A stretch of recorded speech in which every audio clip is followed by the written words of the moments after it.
जो झूठ का हाथ पकड़कर जिंदगी की राह पर चलते हैं उन्हें ठोकर लगती ही लगती है, अपने मार्ग से भटकते ही भटकते हैं।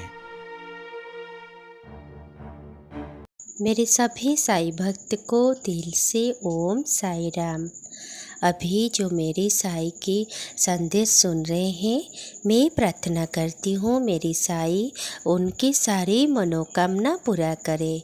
ऐसे ही अगर हम हमारे जीवन में यह संदेश को अपनाएंगे तो बाबा की आशीर्वाद करुणा हमारे ऊपर हमेशा बनी रहेगी। तो चलिए सुनते हैं आज के साईं संदेश।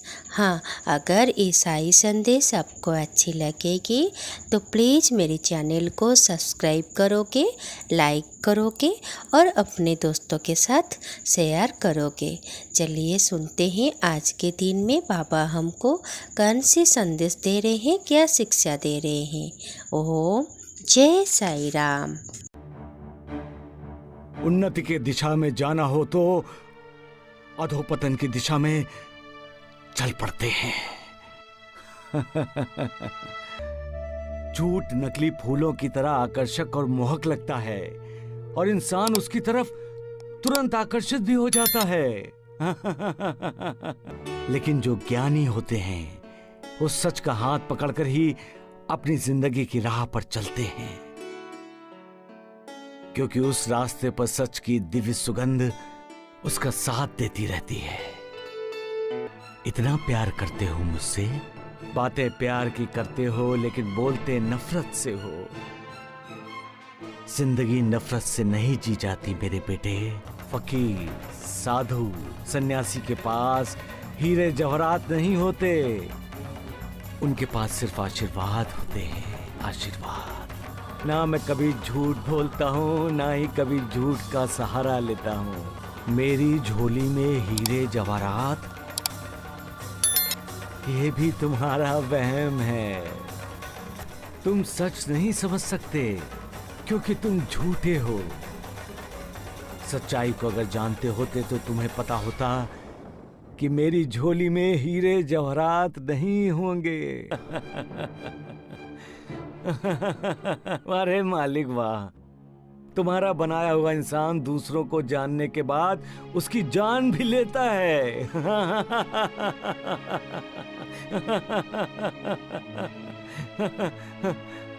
मालिक,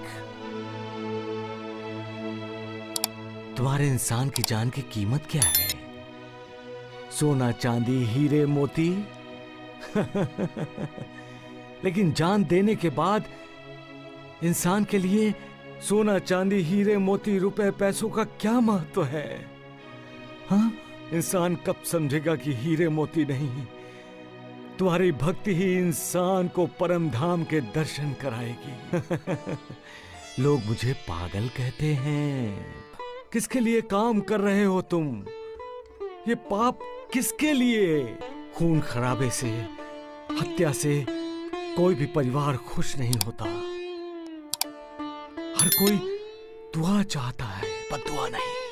हर कोई पुण्य में भागी होना चाहता है, पाप में नहीं। तुम भ्रमित हुए हो बेटे।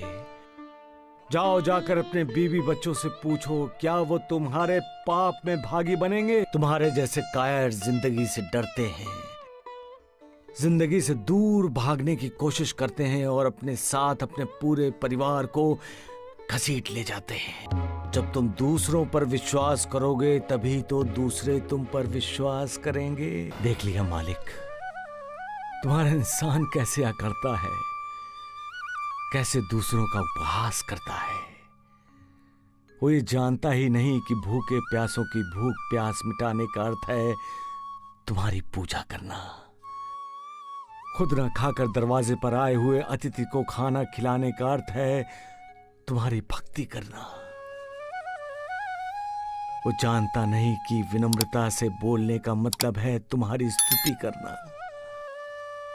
मालिक, कौन समझाएगा इसे कि जो अहंकारी होकर दूसरों को ठोकर मारता है, जब वो खुद ठोकर खाकर गिरता है तो उसे सहारा देने के लिए किसी के दिल में हमदर्दी नहीं होती। सबका मालिक एक।